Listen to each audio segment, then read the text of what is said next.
अस्सलामु अलैकुम वरहमतुल्लाहि वबरकातुहू। अल्हम्दुलिल्लाहि कफ़ा व सलामुन अला इबादिहिल्लज़ीना इस्तफ़ा, अम्मा बाद। मोहतरम नाज़रीन इकराम, आसान दर्स कुरान की आज पहली नशिस्त है, दर्स नंबर 1, जिसमें सूरह फ़ातिहा सूरह नंबर 1 मुकम्मल है। औज़ुबिल्लाहि मिनश शैतानिर रजीम, बिस्मिल्लाहिर रहमानिर रहीम। पनाह में आता हूँ अल्लाह की शैतान मरदूस से। बिस्मिल्लाहिर रहमानिर रहीम। शुरू करता हूँ अल्लाह के नाम से जो बड़ा मेहरबान निहायत रहम वाला है। अल्हम्दुलिल्लाहि रब्बिल आलमीन। तमाम तारीफ़ अल्लाह के लिए जो जहान का रब है।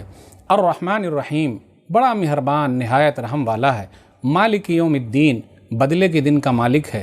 इय्याका नअबुदु व इय्याका नस्तईन, हम तेरी ही इबादत करते हैं और तुझसे ही मदद मांगते हैं। इहदिनस सिरातल मुस्तकीम, हमें सीधा रास्ता दिखा। सिरातल्लज़ीना अनअमता अलैहिम गैरिल मग़ज़ूबि अलैहिम वलज़्ज़ाल्लीन, आमीन। उन लोगों का रास्ता जिस पर तेरा इनाम हुआ, उनका नहीं जिस पर गज़ब नाजिल हुआ और जो लोग गुमराह हो गए। नाज़रीन इकराम, आज के दर्स में हमने सूरह फ़ातिहा सूरह नंबर 1 मुकम्मल दर्स सुना, आयतें सुनी, उसका तर्जुमा सुना। सूरह फ़ातिहा के कई नाम हैं, हम और आप गौर करें। फ़ातिहा का माना होता है स्टार्ट, आगाज़ के। ये फ़ातिहतुल किताब है, ये उम्मुल कुरान है, या सब्बुल मसानी है, या अल कुरानुल अज़ीम है, या अर्रुक़िया भी है, झाड़ फूँक भी है।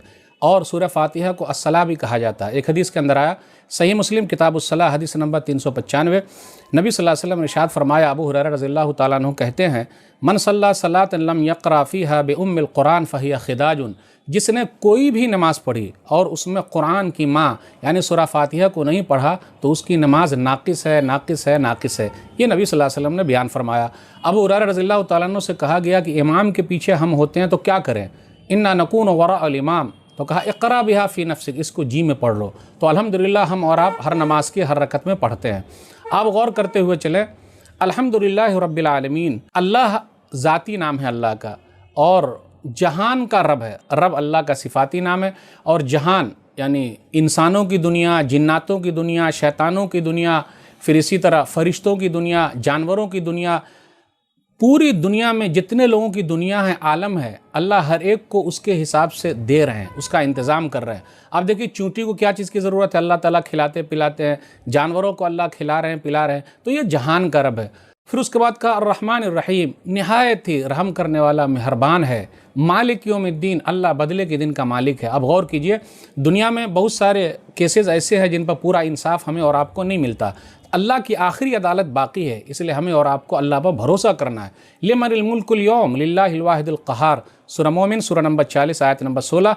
अल्लाह कहेंगे आज के दिन किसकी बादशाहत है, तो अल्लाह खुद ही जवाब देंगे, तन्हे तना ज़बरदस्त अल्लाह की बादशाहत। इसलिए मेरे भाइयों, घबराने की ज़रूरत नहीं है। इंसाफ अगर दुनियावी अदालत में नहीं मिला तो अल्लाह की आखिरी अदालत बाकी है। उसके बाद आगे, इय्याका नअबुदु व इय्याका नस्तईन, हम तेरी ही इबादत करते हैं और तुझसे ही मदद मांगते हैं। इसका तर्जुमा अगर मैं ये करूँ, हम तेरी भी इबादत करते हैं और तुझसे भी मदद मांगते हैं, तो आप लोग बोलिएगा, अरे मौलवी साहब ये कहाँ है तर्जुमा, क्यों आप ऐसा कर रहे हैं? लेकिन मेरे भाइयों, अगर हम और आप देखें, गौर करें अपने समाज में क्या हो रहा है। मिसाल के तौर पर मेरी बीवी मुझसे ये कहे मैं आप ही की बीवी हूँ, तो मैं तो खुश हो जाऊँगा कि माशाल्लाह मेरे अच्छे दिन आ गए। लेकिन जिस दिन मेरी बीवी मुझसे ये कहे कि मैं आपकी भी बीवी हूँ, तब तो अब बीवी की वाट लग जाएगी। ये बम्बई की ज़बान है, मतलब अब उनके आखिरी दिन आ गए। रोटी जल गई, कोई हरज की बात नहीं, ज़ेवरात गुम हो गए, कोई हरज की बात नहीं। जिस दिन बीवी ने कहा कि मैं आपकी भी बीवी हूँ, तो मैं बोलूँगा तू चली जा घर से, रहने का कोई फ़ायदा नहीं है। आप देख लीजिए, अल्लाह ताला ने पूरी कायनात सजाई है, हम और आप अल्लाह को छोड़कर किसी और से मदद मांगेंगे तो गलत है ना? ये बिल्कुल नहीं, अल्लाह ही से मदद मांगनी है, अल्लाह ही की इबादत करनी है। और ये तारीफ़ के बाद फिर उसके बाद आया, अल्लाह तू हमें सीधा रास्ता दिखा। हमेशा दुआ करते रहिए, अल्लाह ताला से मांगते रहिए, ये सबसे अहम चीज़ है। क्योंकि क्या मालूम कब आदमी भटक जाए, इधर उधर चला जाए। और उन लोगों का रास्ता जिस पर अल्लाह ताला का इनाम हुआ है, वो कौन लोग हैं? अम्बिया अलैहिमुस्सलातु वस्सलाम हैं, सिद्दीक़ीन हैं, शुहदा हैं, सालिहीन हैं, और बेहतरीन उनकी दोस्ती है। तो मेरे भाइयों, उन लोगों का रास्ता नहीं जिनके ऊपर अल्लाह का गज़ब नाजिल हुआ और जो लोग गुमराह हो गए, यहूद व नसारा का रास्ता नहीं। तो हम और आप दुनिया के अंदर हैं, सीधे रास्ते पर चले, नबियों के रास्ते पर चले, शुहदा के रास्ते पर चले, सिद्दीक़ीन जो सच्चे लोग हैं उनके रास्ते पर चले। यही बेहतरीन दोस्ती है, यही बेहतरीन याराना है। और आखिर में यह कहा गया कि जब वलज़्ज़ाल्लीन आए तो आमीन कहना। एक हदीस के अंदर आया, सही बुखारी किताबुल अज़ान किताब नंबर 10 हदीस नंबर 780, कि अगर हम लोगों की आमीन फरिश्ते की आमीन से मिल जाए तो बख्शिश हो जाएगी। तो मेरे भाइयों, कितनी अहम चीज़ है। और आमीन का मान अल्लाह तो कबूल फरमा ले, अल्लाह तो नामुराद न कर। اس لیے میرے بھائیو ہمیں اور آپ کو سورہ فاتحہ کی تلاوت کرنی ہے۔ سورہ فاتحہ بیماری کا علاج ہے، سورہ فاتحہ تمام پریشانی کا حل ہے، ہمیشہ پڑھتے رہیے اور الحمدللہ ہر نماز کی حرکت میں پڑھتے ہیں۔ اللہ سے دعا ہے کہ اللہ تعالی ہم لوگ کو سورہ فاتحہ بار بار پڑھنے کی توفیق دے، آمین۔ والسلام علیکم ورحمۃ اللہ وبرکاتہ۔